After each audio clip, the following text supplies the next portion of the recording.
More than 3.3 million Ukrainians have fled their homeland into neighboring countries, according to the United Nations. Nearly two-thirds of them have gone to Poland. Aishah Hasni is live in southeastern Poland with the latest on the growing humanitarian crisis. Aishah.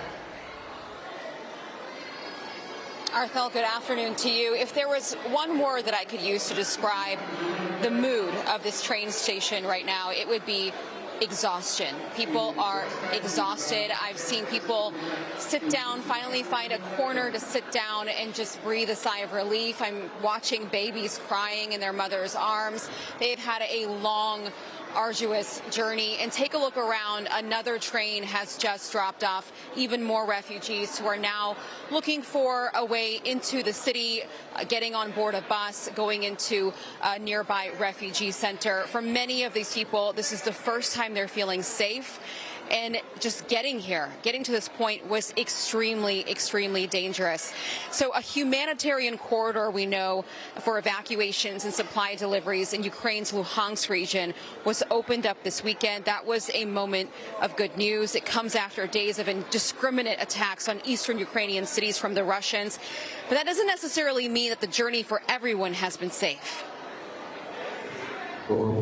Some people, I will not give their names, were involved in getting information and evacuating people.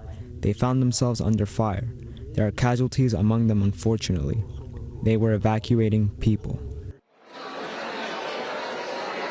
Yeah, we keep hearing stories like this. For those who just cannot leave, things are even worse. The UN is reporting that residents in Mariupol and Sumy are now facing potentially fatal shortages of food, water, and medicine.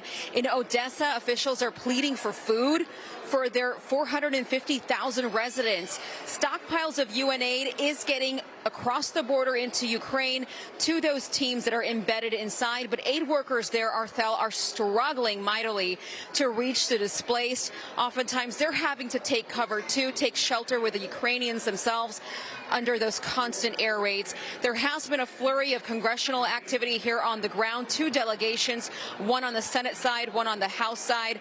And they believe that the fastest way to stop this humanitarian crisis is to help the Ukrainians win this war. $7 billion of lethal aid was passed by the United States Congress. The sooner that gets in the hands of the Ukrainians, the sooner the Ukrainians can win this war and end this humanitarian crisis. Arthel, when this war began, the UN was predicting that the refugee crisis could reach upwards of 4 million people. We are getting very close to that number very quickly. About 3 weeks into this war, we're already way over more than 3 million. It's just going to continue to get worse if we don't get a resolution soon.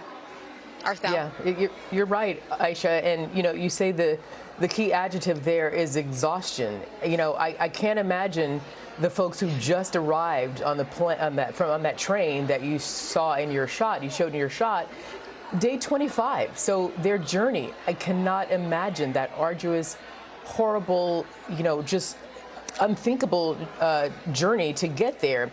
And then also, I look at you, and aside from the rescue workers behind you there, you could be at Penn Station.